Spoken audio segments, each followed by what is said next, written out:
Welcome back to the Scola kitchen. I know you enjoyed our first video showing us making tortellinis the day after Thanksgiving, but now we'd like to walk you through the process. We're going to start out with Joe. He's going to cut up some dough here.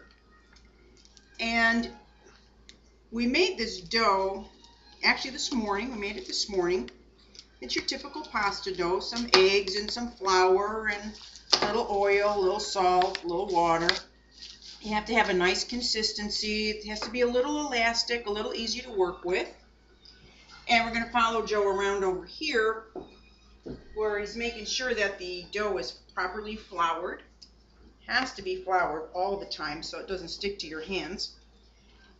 And then he's going to run it through this pasta machine. Now I know that a lot of you probably have that attachment that goes on your KitchenAid, but this is the old-fashioned way to do it. You're going to roll this dough, get the feel of it, and you're going to work it. Okay, Joe? I've already done one a few times through here, so this will be the final pass for this strand. And what Joe's talking about is that the roller keeps getting tighter and tighter so that the dough keeps getting thinner and thinner. And you want to roll it and pull on it so it doesn't get wide. You want it to be long and narrow. Keep working it, and Joe's got the knack down pat. He's really good at getting this in the proper shape.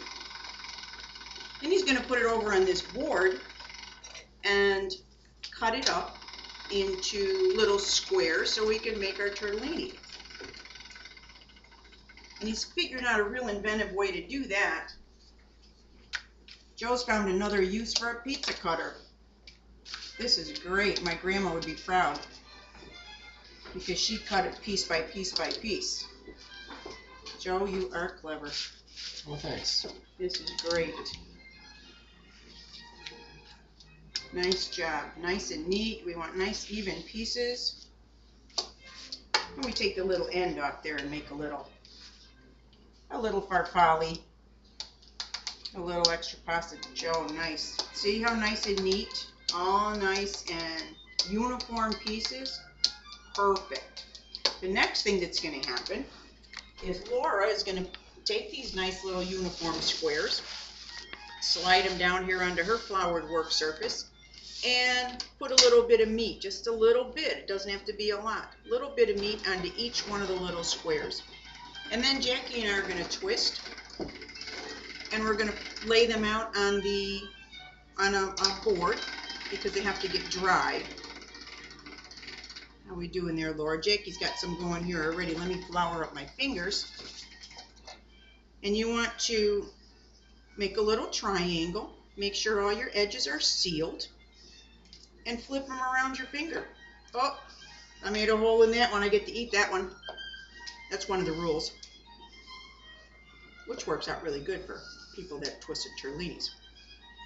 Anyway, you flip them into these little pillows, into these little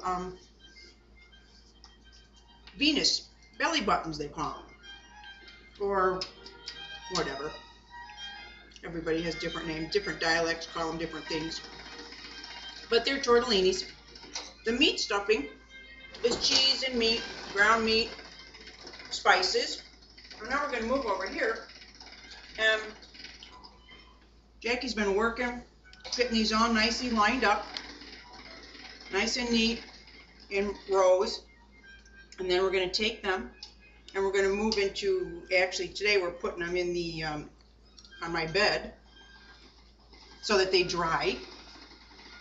Because you can't put them in the freezer until after they're all nice and dry. Are you following me, Joe, with that camera? All right.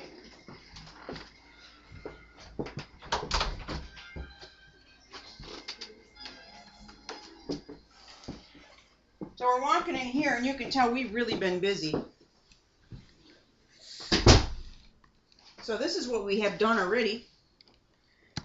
They're underneath the fan. They're getting dry. This pan is already dry. They're ready to be sacked up. These have to be flipped because they're dry on the top. Now we have to flip them all over so they get dry on the bottom.